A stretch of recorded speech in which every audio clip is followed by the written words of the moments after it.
Sejam muito bem-vindos. Está aberta mais uma sessão das Novas Crónicas da Idade Mídia, terceira temporada. Eduardo Oliveira e Silva, Luís Marinho, Luís Marques e Rui Pego. Parece agora que se tornou um hábito, não é? Temos estas entradas com uma nota de pesar pelo desaparecimento de pessoas da nossa atividade e que prezávamos. A Clara Pinto Correia, uma vida dedicada ao jornalismo, à ciência e à investigação e à literatura, com um retumbante sucesso, de resto, na estreia, que é o Adeus Princesa. Partiu e, portanto, era, penso eu, importante registarmos aqui essa triste notícia. Sem dúvida. Eduardo, Luís Marinho. Eu nunca trabalhei com ela, cruzei-me com ela 2 ou 3 vezes, mas trabalhar com ela não. Mas reconheço o talento dela, a criatividade dela, o facto dela ter sido alguém que marcou uma geração. A primeira vez que me lembro dela, curiosamente, foi por causa de uma crónica do Vasco Polito Valente, que dizia, e está escrito, que um romance que na altura eu não conhecia, chamado Adeus Princesa, era o melhor romance desde o tempo do Eça de Queiroz. E disse mais, que ela não voltaria a escrever um romance com aquela qualidade. Infelizmente foi verdade. E eu fui ver o romance, fui ler o romance e, de facto, enfim, acho que talvez o Vasco Polito tenha exagerado um bocadinho, mas que o romance é um belo romance, até sem dúvida nenhuma, e se marcava, portanto, a genialidade dela. Curiosamente, enfim, hoje encontrei-me de manhã com uma pessoa numa situação estranha, uma situação triste, é um funeral de uma pessoa amiga, com alguém que foi uma professora dela, curiosa, que foi professora da Clara, e ela dizia-me que aquilo que marcava a Clara era a sua genialidade, era uma pessoa genial, ou seja, independentemente, no fim, das algumas loucuras que ela teria, era uma pessoa genial, e isso marcou a vida dela, para o bem e para o mal, infelizmente nesta parte final para o mal, mas ela ficará como alguém que marcou de forma muito, muito evidente uma parte da nossa sociedade, sobretudo esta sociedade mais ligada aos média, portanto, e à cultura, com um traço de genialidade, que é dela, e que é pena que tenha morrido nas condições em que morreu e com a parte final da vida dela um pouco mais triste. Muito complicada, sim.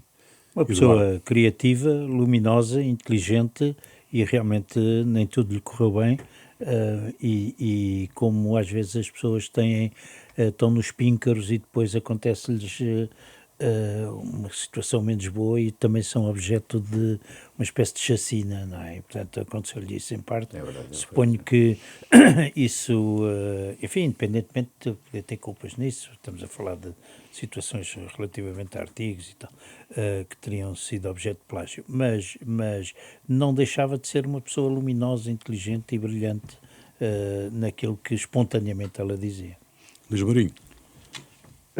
Não tenho muito a acrescentar, também não a conheci, quer dizer, conhecia circunstancialmente, algumas vezes nos encontramos, mas não era pessoa das minhas relações, nem nunca trabalhei com a Clara.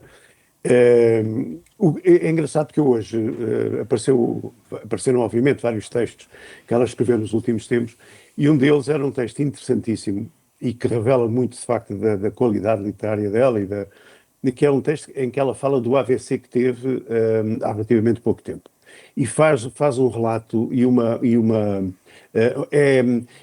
havia alguém que até dizia que se podia comparar um bocadinho ao livro De Profundis, que foi escrito exatamente. Porque, obviamente, é um texto mais pequeno, como é óbvio. Pelo que foi escrito pelo Cardoso Pires. José Cardoso Pires. O De Profundis é do José Cardoso Pires, sim. Mas este texto da Clara é um texto absolutamente fantástico, porque ela, além de relatar aquilo que lhe aconteceu e chamar muita atenção para aquilo que muitas vezes as pessoas não estão preparadas, isto é, para os sintomas, para aquilo que começa a acontecer sem as pessoas estarem a perceber o que é que depois aí vem, não é? E ela descreve aquilo de uma forma absolutamente genial. Portanto, era de facto, como vocês disseram e bem, uma pessoa diferente, uma pessoa com uma qualidade obviamente acima da média, sem dúvida. O Público faz capa hoje com uma foto, de resto uma foto bem bonita dela, de há uns anos atrás. Bom, a VASP anunciou que prevê deixar de distribuir jornais em Beja, Évora, Porto Alegre, Castelo Branco, Guarda, Viseu, Vila Real e Bragança. Isto é praticamente em boa parte do país. A questão que se começa a colocar é se a falência da imprensa em papel não está anunciada também nestas decisões da distribuidora nacional. Só se começa a perceber disso quem não ouviu o nosso programa que vai na terceira edição, não é? Salvo erro. Bom, e portanto o Luís Marques, que aliás está mais perto da imprensa distribuída em papel do que nós próprios, não é? Por causa do Expresso e vive no interior. Eu nas Avenidas Novas tenho muita dificuldade até aí, não é? Portanto, imagino o Luís na Arruda deve coisa e o Rui Pego aqui mais perto também tem dificuldade. E portanto, eu vi aqui na buraca mesmo. Havia um plano na parte deste governo que o anterior titular, Carlos Abreu Amorim, ainda falou disso. O atual titular, o Leitão Amar, não ouço falar nisso. E disse, falou agora, não é? Falou? Não sei se foi hoje ou ontem, mas eu não... Enfim, acho que a situação é muito preocupante, não é nova e carece de resolução, seja lá como for. Não se pode deixar o país sem uma distribuição mínima que seja aí da forma como eles... Tem que se arranjar uma forma, não sei. Luís Marinho, já sentiste problemas? Os jornais chegam aí?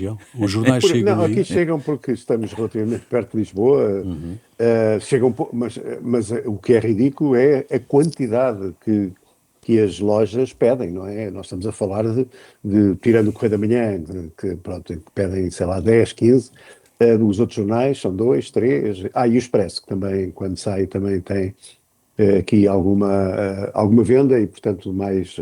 Mas, de facto, nota-se logo aí.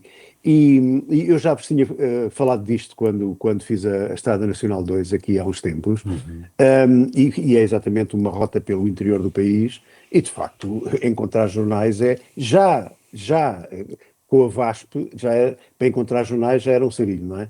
Imagina agora que a VASP anuncia que vai deixar praticamente todo o interior português sem distribuição de jornais. É um tiro profundo na imprensa, mais um, não é? É um funeral anunciado na imprensa escrita, na imprensa de papel, sobretudo, na imprensa de papel. Sim, na imprensa em papel. Deixa-me só começar por fazer uma pequena retificação a uma coisa que eu disse a semana passada. Eu disse a semana passada que um dirigente do Partido Socialista tinha defendido na televisão, na NAU, uma aliança de esquerda, a desistência dos candidatos da esquerda a favor do seguro, e disse o que foi verdade, só que eu disse, portanto, que tinha sido o Duarte Marques, e não é obviamente o Duarte Marques, era o Duarte Cordeiro, sendo que o Duarte Marques ainda por cima, portanto, é o responsável da campanha do Marcos Mendes. Portanto, fica aqui feita a retificação. Penso que os nossos ouvintes identificaram essa falha, mas não ficaria bem comigo próprio se não fizesse aqui a retificação. Relativamente à questão da VASP, nós já falámos aqui, como o Eduardo disse, já falámos várias vezes disso. Eu já contei várias vezes a dificuldade que tenho de comprar jornais no interior, nomeadamente ali na zona de Ancião, onde eu normalmente, às vezes, ao fim de semana eu vou comprar jornais e normalmente não consigo comprar jornais antes das 10h30, 11 horas, meio-dia, às vezes não chego. É inqualificável. No governo anterior, enfim, no tempo do Dr. Pedro Duarte, este assunto foi equacionado. Estou a dizer isto porque participo em algumas conversas, aliás, até aqui com o Eduardo, sobre esta matéria, e este assunto foi alertado, portanto, porque deveria haver uma estratégia para a distribuição dos jornais e para os problemas que na altura já existiam. A verdade é que nada foi feito e agora, portanto, este anúncio da VASP é inqualificável porque mostra, portanto, os perigos de monopólio, portanto, os monopólios da economia resultam nisto. A entidade monopolista faz o que quer. E a VASP neste momento é monopolista porque não há mais nenhuma distribuidora de jornais. Já houve vários, a Eletroliber, a VASP, penso que até já houve outra. Neste momento não existe mais nenhuma, existe a VASP, sendo que a vocação da VASP, eu sou o dono da VASP, que é o senhor Galinha, o interesse dele na distribuição de jornais é praticamente nulo, tendo em conta que o jornal que ele é dono, que é o Diário Notícias, não vende nada, vende 800 exemplares. Ou seja, basicamente o negócio dele é vender, distribuir tabaco e outras coisas, não é distribuir jornais. Portanto, era normal que isto acontecesse.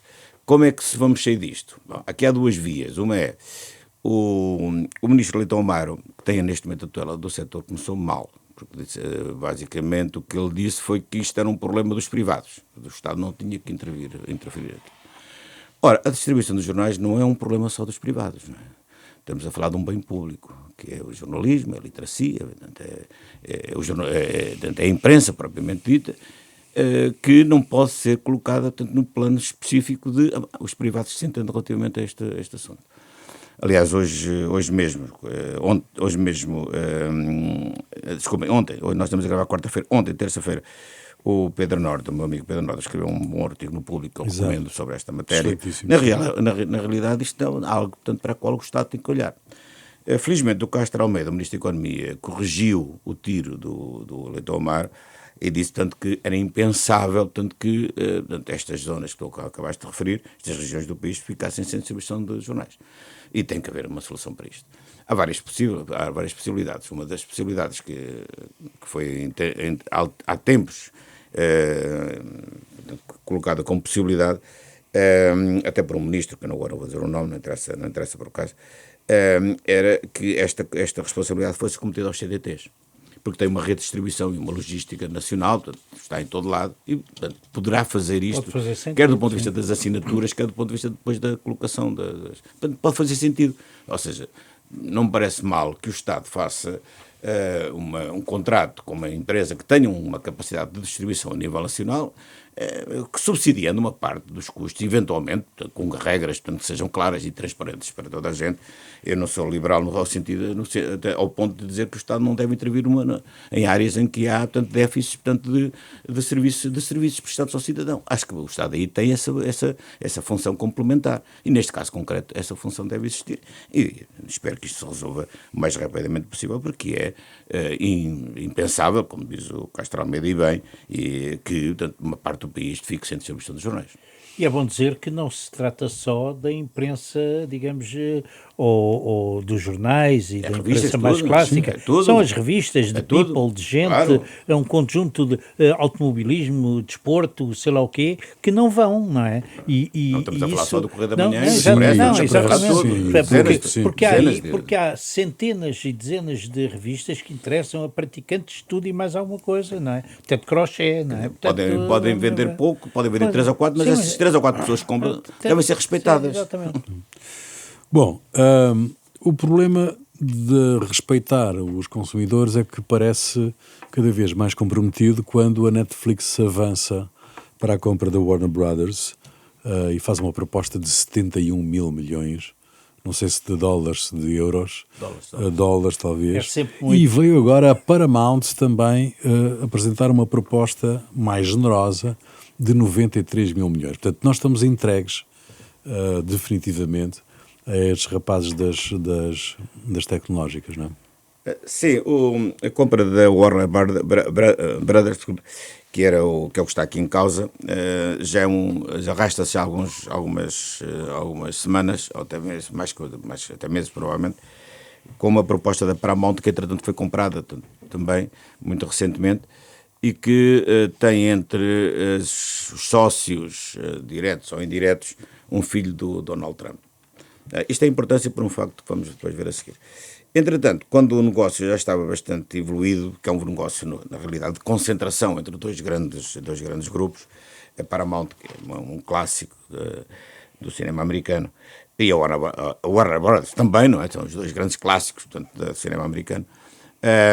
Aparece a Netflix, que é aqui o outsider deste negócio, com uma proposta que é uma proposta portanto, que surpreendeu o mercado e que revela a força do que é dos novos portanto, operadores de streaming. A Netflix há 10, 15 anos era uma loja de vídeos, né? Que vendia vídeos, né? Vendia, portanto, filmes, né? E agora, portanto, é portanto, uma das grandes empresas mundiais, portanto, da área do entretenimento e do cinema e da televisão. A proposta da Netflix tem um problema, portanto, que é este, portanto, vai implicar a concentração dos dois grandes operadores, portanto, de streaming, portanto, que é a própria Netflix e a HBO, que pertence ao grupo da Warner Bros. Este facto, portanto, está a originar aqui, portanto, uma reação do outro lado da Paramount, no sentido de dizer, portanto, que isto vai provocar, portanto, uma distorção do mercado, ou seja, os dois grandes operadores vão se concentrar, portanto, isso obviamente distorce o mercado, o que pode ser considerado verdade, mas o problema é o que é que está por trás da proposta da Paramount. E o que está por trás da Paramount é mais preocupante, porque implica o controle da CNN. sim. Porque a CNN pertence ao grupo Warner Brothers, do ponto de vista da oferta, portanto, informativa, o grande opositor do Donald Trump. O filho do Donald Trump está associado à Paramount, e a possibilidade de a Paramount, da CNN, cair no controle do grupo MAGA ou dos aliados do MAGA, ou seja, Donald Trump, está neste momento a irritar muita gente nos Estados Unidos, incluindo, obviamente, os próprios trabalhadores da CNN. Enfim, vamos ver, isto ainda está a decorrer, isto é o princípio, tanto de uma luta, tanto de um conflito e de uma luta aberta pelo controle dos média, portanto, nos próximos tempos nos Estados Unidos, mas estamos a falar, por um lado, de um fenómeno de concentração que está a ocorrer neste setor e problema de verbas, portanto, absolutamente exorbitantes. Exorbitantes, completamente. 90 mil milhões de euros são 3 vezes o PIB português, só para os nossos fora de ouvintes. qualquer realidade da nossa atividade mediática em Portugal. Sim, Luís. O que é fantástico, já agora, é o pouco tempo em que esta empresa se tornou um gigante a nível mundial, não é? Netflix a empresa é fundada em 97 e durante 10 anos dedicou-se à distribuição de vídeo, portanto... é uma lógica, basicamente é uma lógica de... Era um clube de vídeo. E só a partir de 2007 é que o streaming arranca, não é? Portanto, estamos a falar de menos de 20 anos de atividade e em menos de 20 anos tornou-se um gigante a nível mundial e vai ser, de facto... a maior empresa da área, sem qualquer dúvida, quer dizer, se concretizar este negócio, é óbvio que vai ser.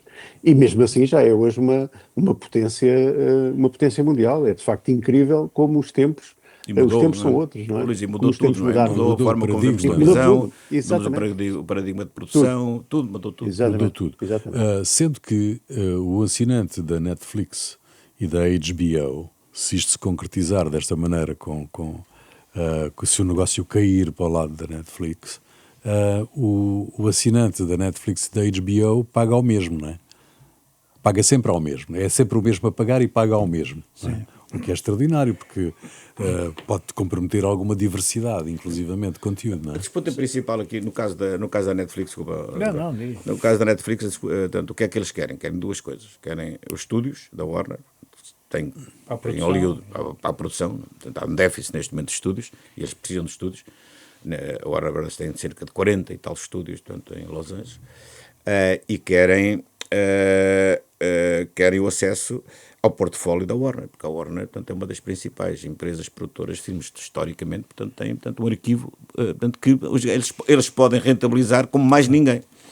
Não, destrói isso e destrói muitos canais de filmes que nós temos e que hoje em dia estão, aqueles canais que nos oferecem praticamente tudo de borla, nos pacotes básicos, também ficam afetados porque esse cardápio fica para o lado deles. Além disso, há uma coisa que é extraordinária, é que o preço, a relação preço, a quantidade e qualidade dos filmes das Netflix e HBOs é bastante baixo, não é? Não se pode dizer... Está a melhorar.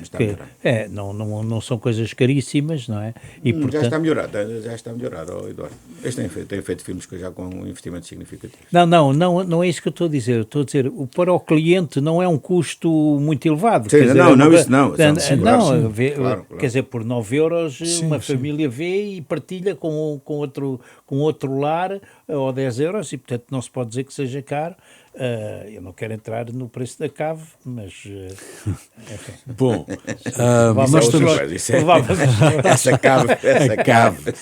Bom, nós estamos em véspera, estamos a gravar quarta-feira. Vinho verde. Estamos a gravar quarta-feira, véspera da greve geral. Portugal é o país cuja economia foi considerada pelo The Economist a economia do ano e tem amanhã uma greve geral decretada pelas duas centrais sindicais, já desde a Troika que não havia uma greve geral, e os sindicatos jornalistas aderem a esta greve geral. O que é que pode haver a paralisação dos jornalistas, dito de outra maneira, pode afetar o impacto ou pode ter impacto sobre a cobertura mediática da greve? Acho que nunca, Rui, eu acho que isso nunca afeta. Eu não tenho a certeza, mas eu penso que os sindicatos jornalistas, que também aderiu à última, não posso jurar, mas digamos que a adesão é feita de uma forma quase simbólica, isto é dizer nós estamos com esta luta também, etc, etc, etc. Porque de facto, quer dizer, não faria nenhum, era aliás absolutamente ridículo se todos os jornalistas parassem e não havia notícias, portanto ninguém conheceria o impacto, a não ser as pessoas que são afetadas pelos serviços que estão parados, mas do ponto de vista mediático, ninguém conhece, o país não conheceria o impacto da greve. É uma coisa absolutamente ridícula. Portanto, eu acho que isto é uma tomada de posição política, basicamente. Portanto, que aliás o Sindicato de Jornalistas já nos foi habituando ao longo dos anos. Portanto, o que acontece é que, de facto, os jornalistas vão ter que trabalhar. Quer dizer, não sei se todos, mas vão ter que trabalhar porque vão ter que fazer a cobertura da greve e de todas as incidências que a greve vai provocar, não é? Eduardo. Eu acho ridículo o sindicato. Eu fui candidato à direção do sindicato uma vez, não é? Foste tu. E até ganhámos. A minha lista ganhou. Não, e eu era o suplente do Maia. Portanto, se ele tivesse morrido, tinha levado comigo. Era. Olha esta ligação. Não, sim, isto aqui tem como muito é que os extremos se tocam? Mas há uma coisa, mas há os extremos não. Era uma piada. Mas há uma coisa que eu recebi hoje do sindicato, que é dizer que há um lembrete a dizer que há algumas concentrações amanhã. Jornalistas? De jornalistas para aderir à greve. Portanto, é ridículo. Primeiro porque não vai lá ninguém, ou vão só os dirigentes do sindicato, e depois porque, como disse o Luís, se há um momento em que os jornalistas têm que estar, é a trabalhar num dia destes. Porquê? Porque senão corre-se o risco de até só estarem a trabalhar os jornalistas que são contra a greve geral, não é? E, portanto, o sindicato tem que se manter aí absolutamente distante, até recomendar que as pessoas trabalhem com grande profissionalismo, com grande rigor, para dar a cobertura real daquilo que se faz. Agora, se eu sou contra a greve geral e sou eu que estou a trabalhar e a cobrir a greve geral, enfim, há aqui um contrassenso. Pode ser simbólico, mas não serve de nada, está mal pensado e há que pensar noutras formas. Certamente que os jornalistas têm muito para reivindicar, desde logo por chegarem os jornais aos sítios, começar por aí, talvez. Mas vocês são mais velhos do que eu. Só na mentalidade. Pergunto, alguma vez em Portugal um jornal deixou de sair por causa de uma greve geral? O quê? Não percebi. Um jornal? Alguma vez Não, isso é... Podes garantir isso? Posso? Não. Luís, podes Nem garantir as isso? rádios pararam, nem as televisões pararam. Pois, a primeira greve geral que eu me lembro foi ainda no tempo do Dr. Soares, 82, ou coisa assim, não foi? Eu lembro, mas os jornais saíram. Eu não me lembro. Nem sei se... Eu não me lembro, como jornalista, de alguma greve geral ter afetado a atividade do sítio onde eu trabalhei, que era no Expresso. Não me lembro. Não. Eu na altura vocês viveram isso, não sei. Ninguém fez greve, mas na Renascença ninguém fez greve. Fazia sempre um colega nosso que fazia sempre greve. Mas era o único. Era o único. Mas tu alguma vez foste afetado, Eduardo? Não Alguma vez foste afetado? Não. Aliás, nós na RDP, quando houve a greve geral, as pessoas trabalhavam, bastava trabalhar 4 para haver noticiário, não é? Portanto, no jornalismo, ainda por cima, quem está a editar pode, e a Lusa não parava. Portanto, a partir daí... não, eu vou-vos dar um exemplo. Nos anos 60, eu vivia lá na altura, era miúdo, mas houve uma greve geral na Bélgica em que, efetivamente, toda a gente protestou contra o governo, independentemente, todos os sindicatos e tudo, e o governo caiu. Foi uma greve geral. Isso sim foi uma greve geral. Não havia rigorosamente nada. Nem jornais? Nada. Parou tudo. Era um movimento, foi nos anos 60, havia ali uma clivagem muito grande. Mas isso é... Só que ia à rua. Foi uma coisa... E é histórico na Europa, no movimento de greve geral. Não, em Portugal isso nunca... Não, isso nunca, cá nunca houve. Bom... portanto, digamos que vocês não temem que possa haver ali qualquer impacto na cobertura da greve, senão a greve também não teria, certamente... E a greve vai ter, o efeito vai ter, é o normal. O efeito do costume... Paralisam os transportes, as pessoas não vêm trabalhar porque não têm transporte, coisas assim do género. As escolas fecham. As escolas fecham, a função pública também não trabalha na sexta. E depois, depois na sexta-feira já há alguns sindicatos que marcaram mais greves. Há pessoas que até gostavam de aderir, mas não podem, porque o patrão depois as despede e tal, também existe isso, não é? Portanto, há aqui equações de vários tipos. Não acho. Além disso, como diriam qualquer candidato presidencial hoje, é preciso ver que acaba a negociação para saber em que ponto é que estamos. Estou a citá-los a todos. Só a citá-los de ponta a ponta. Exatamente. Presidenciais, os debates, qual é o critério? Qual foi o critério, do vosso ponto de vista, para excluir dos debates alguns candidatos, sendo que no momento da decisão, da escolha dos 8, ou da definição dos 8, nem todos tinham as suas candidaturas validadas pelo Tribunal Constitucional? Os partidos. Mas não é uma eleição unipessoal. Aqueles que, obviamente, porque teriam uma máquina partidária ou próxima disso, iriam conseguir. E depois excluem-se aqueles que... Mas o Almirante não tem partido. Não tinha, mas tem lá a rapaziada toda, que coisas... Não, vamos agora ver. Ele tem... mas já não falando na maçonaria, senão o homem vem aí e corre connosco cá para o lado. Mas a verdade é que há aqueles que se apresentaram logo à partida, eram aqueles que não havia dúvida de que iam recolher as assinaturas. Agora, já estou com o outro. Se me perguntas se devia ter alargado, devia, não é? Isso... O Manuel João Vieira? O Manuel João... Bom, eu não sei se estava anunciado.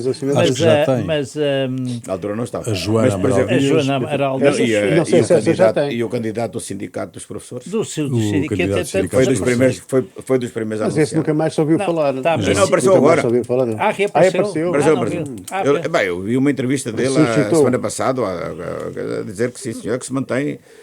O stop. Mas isto cria aqui uma situação de desigualdade clara, não é? Entre os diversos... mas também não conta para o Totobola, não é? Não interessa, mas também pode haver alguns... Eu sei, coisa é uma coisa. Mas também pode haver alguns dos candidatos atuais que não contam para a Totobola. Exatamente. Não é essa que é a verdade. Estamos todos de acordo tirando desse aspecto. Quer dizer, pronto, a mim não me incomoda. É chato...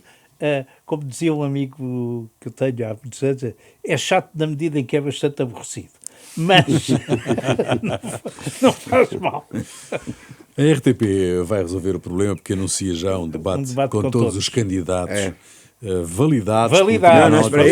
Não é um, podem ser dois, podem caber todos no mesmo. Só há uma coisa, eu espero... Não tem estúdio para meter os candidatos todos. Eu espero é que nesse debate... Tem que ter, Luís, então. Não, mas é que... Pois é evidente que tem, isto é uma piada, mas a RTP...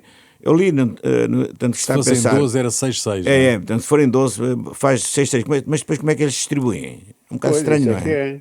Fazem um sorteio. Tu depois tens uma série de candidatos que não vão querer debater com os candidatos fora não sei qual é o critério aqueles que se vai usar. Também não sei. Só se for sorteio. Pode ser sorteio. Seja lá como for, quando houver esse debate, eu acho melhor que apliquem a tese ao sistema americano de que só fala, o microfone só está ligado para o que está a falar, porque senão vai ser uma confusão. Isso tem que ser com microfones, desligar os microfones, Exatamente, é verdade. Senão porque se entende.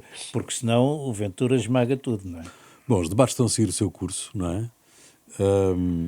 Gouveia e Melo contra Seguro diz coisas extraordinárias. Estamos a gravar quarta, não é? Estamos a gravar quarta. Convém esclarecer que Gouveia e Melo e Seguro. Gouveia e Melo diz coisas extraordinárias, como é um candidato também, representa também o Partido Socialista, o que achei verdadeiramente extraordinário. Mas ele está claramente a tentar captar o eleitorado de esquerda, não é?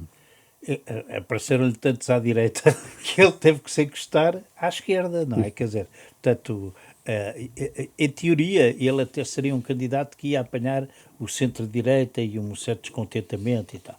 Não, possivelmente não pensava com o Ventura, com o Coutrinho.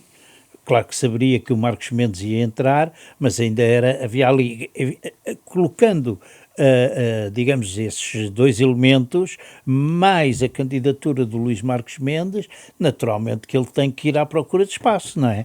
E isto é como no futebol, quer dizer, tem que arranjar campo no sítio no terreno, não é? Portanto, linhas de passe, exatamente, e portanto, ora bem, estava bem treinado o Luís, e portanto lá está ele à procura de um espaço.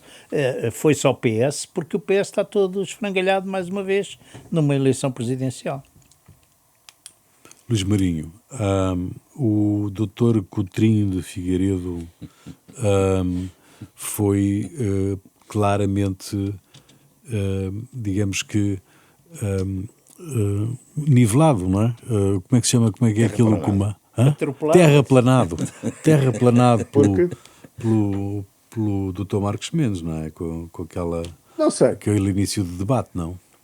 Sim, quer dizer, o Dr. Marcos Mendes entrou a destrufar completamente. Entrou a destrufar, aliás, atenção, preparando-se naturalmente para aquilo que o Coutrinho tem feito. Se vocês se lembram de debates do Coutinho Figueiredo, ele também tem entrado a matar. Ele fez isso com o Almirante. Exatamente. Portanto, naturalmente, obviamente, e bem, o Dr. Marcos Mendes preparou-se, e se bem desta vez soube eu que deu a primeira cabeçada e depois logo se vê. E foi forte, de maneira que, agora, aquilo transforma o debate numa coisa também depois sem interesse nenhum do ponto de vista das ideias, aliás, como estão a ser praticamente todos, não é? São debates, ataques pessoais e tal, não sei o quê. Ninguém fala das grandes ideias que um Presidente da República pode ter para Portugal e, sobretudo, como é que um Presidente da República as pode pôr em prática, que isso então ainda é mais complicado, porque nós ouvimos ali alguns debates que parece que são dois candidatos a primeiros-ministros. Portanto, eu faço isto, faço aquilo, e não sei o quê, influencio, pinta-manta e tal. O Marcos Mendes atira tudo para o Conselho de Estado, o que também não é mau, não é? Portanto, eu faço um Conselho de Estado e resolvo tudo. Você vai de Conselho em Conselho de Estado. Não é? Vai haver para aí 50 Conselhos de Estado. Está tudo, há um Conselho de Estado para tudo. De maneira que, pronto, estamos um bocado nisto, aliás, também representa um bocadinho, desculpem lá, não é bem o nível, não quero falar mal das pessoas, porque cada pessoa tem as suas qualidades, como é evidente, mas... Quer dizer, são os candidatos possíveis, são os candidatos que nós temos. Quer dizer, a minha pergunta é esta, mas há alguém que esteja muito entusiasmado com esta eleição? Alguém que esteja assim, para além dos candidatos, como é evidente, ou um português que esteja assim tão entusiasmado com um destes candidatos? Eu acho difícil. Não há ninguém entusiasmado, Luís? Não sei, Luís Marcos. Realmente, que as audiências mostram que o interesse é relativo. Não é mau, não é, mas também não há um grande entusiasmo. Curiosamente, os debates com maior audiência são os do André Ventura, acima de 1 milhão de espectadores. Por isso, porque claro. Por aquilo que a gente sabe, não é? Portanto, ele consegue introduzir aqui um elemento de disrupção e, portanto, enfim, de achincalhamento, desculpe a expressão, que as pessoas gostam e adoram esse tipo de coisa, esse registro. Em relação aos outros, enfim, veremos, acho que ainda é muito cedo, parece-me ainda um pouco cedo. Agora, já dá para nós aferirmos aqueles que estão melhor e que estão pior, não é? E estas eleições mostram uma coisa que é, no meu entender, para fazer política em Portugal no futuro é preciso duas coisas. experiência no aparelho, ou seja, vir do aparelho, conhecer, enfim, fazer essa carreira toda dentro do aparelho, e da política, e dos cargos políticos, etc. E depois ter experiência mediática, ser televisões. Não é por acaso que toda a gente quer ter um papelzinho como comentador nas televisões, porque isso dá-lhe um treino. E isso vai afunilar no futuro a possibilidade do sistema político captar talento fora deste modelo, não é? E vai excluir tudo o que não esteja neste modelo. O caso do Gouveia é um caso óbvio, porque o que mostra, independentemente de que nós possamos pensar sobre o personagem, mostra, portanto, que ele não está treinado nem preparado para este tipo de confronto. Não está. Viu-se no debate com o Seguro, onde não sei por que raio de bulas alguém lhes deve ter dito que ele devia atacar o Seguro, e aquilo foi um desastre, foi penoso, o homem já nem sabia o que é que havia de dizer, porque ele não está treinado para aquilo, aquilo não é o território dele. E deu uma grande vantagem ao Seguro, que saiu claramente como vencedor deste debate. Isto é a primeira lição que eu tiro do que eu vi até agora. Depois, outra lição que eu vi até agora é o domínio das redes sociais, em que eu vejo muito profissionalismo de alguns, nomeadamente do Coutinho Figueiredo, que está a marcar pontos aí, e pontos, portanto, que prejudicam, portanto, o Marcos Mendes, para mim é claro, e alguns que vão atrás. Ou seja, o que nós estamos a ver agora é alguns dos candidatos virem atrás, portanto, desta linguagem das redes sociais. O próprio Almirante, por exemplo. Noto com algum interesse, e veremos como é que isto, que desenvolvimentos é que isto vai ter, que o candidato Marcos Mendes, que não tem grande expressão nas redes sociais, mudou de imagem. Agora aparece com uma camisola de gola alta, muito mais fresco, não é? Sim, uma coisa mais muito mais moderno, muito mais a falar para os jovens. E vai vir isso, fica estranho, fica-lhe bem até, diga-se passagem, ele não fica nada mal. Ele não fica nada mal. Ele não fica nada mal, mas que é uma novidade interessante a registar. Isto é um bocado banquevel. Mas não é nada, pelo contrário, é um vocês repararam na cor das gravatas? Vocês repararam na cor das gravatas do Seguro e do Marcos Mendes no debate em que os dois tiveram? Desculpa, do quê? Na cor das gravatas, os dois levaram gravatas azuis.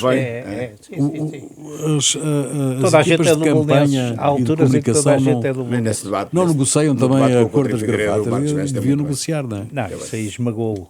Completamente. E o Seguro também deu. Mas há aqui para os profissionais. Há aqui um ponto também que não nos podemos esquecer, é que nós tivemos presidentes, Enes, Soares, Sampaio, Cavaco e Marcelo, não é? São fundadores da democracia, de algum modo, e que tiveram também grandes adversários. O Manuel Alegre, o Sampaio da Nova, o Otelo, o Freitas do Amaral, o Pinheiro de Azevedo. Sim, mas essa já é um bocadinho de segunda divisão, não é? Naquela altura, quer dizer, houve grandes combates, presidenciais, e este caso é um caso já de pessoas que não são fundadoras da democracia, são produtos da democracia e, portanto, estão, digamos, mais vulgarizados no sentido do comum dos cidadãos. Não estão num pedestal tão grande como os outros. Mesmo o Otávio Pato e essa gente tinha outra referência, outro simbolismo, e estes são cidadãos que uma pessoa pode encontrar no metro ou no autocarro, não é? Portanto, não há aquela simbologia ali tão grande, diria eu. Eu lembro-me das eleições de Mário Soares, portanto, do combate a Mário Soares. Aliás, eu fiz a campanha do professor Freitas do Amaral. Mas lembram-se vocês muito bem dos 4 candidatos, não é? Sim. Quer dizer, basta nós lembrarmos daqueles nomes, para depois olharmos para o quadro atual. Salgado Desenho, Maria Lourdes Pinta Silva, Mário Soares, era outra coisa. E depois a mobilização que aquilo deu para o país todo. Também pelo histórico e o simbolismo. Lembram-se vocês também? Exatamente, mas vocês lembram-se dos comícios que eram naquela época, não é? Quer dizer, eram milhares e milhares de pessoas por todo lado. Portanto, e hoje, enfim, as pessoas ficam a ver na televisão, ver os debates e tal, porque de facto, sinceramente... Depois vou ver quem ganhou e quem perdeu, quais são os que... Quem dá notas, quem não dá notas e tal. O que diz o Marcos Lopes. Obviamente estou a ficar velho, mas quer dizer, não posso ficar entusiasmado com esta com esta lista de candidatos, fundamental sinceramente. saber o que diz Não, o Marcos Lopes. é outra realidade. Muito bem, já a seguir, os grandes enigmas e outras histórias, mas antes disso, uma palavra aqui da Corina, não é? Sobre o discurso da filha de Corina Machado na atribuição do Nobel. A mãe está em paradeiro incerto, teria chegado à Dinamarca e não teve... Ela vai? Sim, ela... Não, a ideia... Ela vai, mas ela não chegou a tempo de fazer... O discurso foi entregue à filha. Foi um discurso absolutamente notável, magnífico, que... enfim... Que vale a pena ouvir porque revela bem o que é a Venezuela, o que é a América do Sul, a América Latina e o que foi o aporte de gente que veio de fora para constituir aquele país e as suas variantes, as suas dificuldades, a sua biodiversidade. Não falhou nada, eu fiquei muito comovido a ouvir o discurso e realmente com uma raiva enorme ao Dr. Maduro. Agora eu quero ver as reações ao discurso, não é? E quero ver quem é que vai atacar o Trump por causa do ataque à Venezuela. Vamos ver. Bom, já a seguir os grandes enigmas e outras histórias. Nem eu. Os grandes enigmas e outras histórias, quem quer começar? Posso começar eu? Então, Luís, vai, começa tu, estás longe. Mas à distância. Não, é muito rápido. Voltando outra vez à greve geral, eu gostava de tentar perceber um bocadinho qual é este grande entusiasmo da função pública, a adesão em massa a esta greve geral. Eu recordo que a função pública tem um regime laboral próprio e específico, isto é, este novo pacote laboral não vai influenciar, ou vai influenciar muito pouco, todas as carreiras dos funcionários públicos, porque eles têm um sistema, um regime laboral próprio. Obviamente estamos a falar de solidariedades e tal. E depois, mais interessante ainda, é que quando há um sindicato independente, e acho que já outros sindicatos foram atrás, que, não contentes com a greve geral de quinta-feira, marcam mais uma greve para sexta, aliás, para dar um fim de semana prolongado e interessante.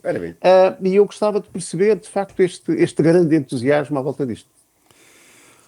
Muito bem. Bom, eu vou, já falei, já elogiei aqui o ministro Castro Almeida, de forma um pouco surpreendente, até para mim próprio, vou elogiá-lo outra vez, porque...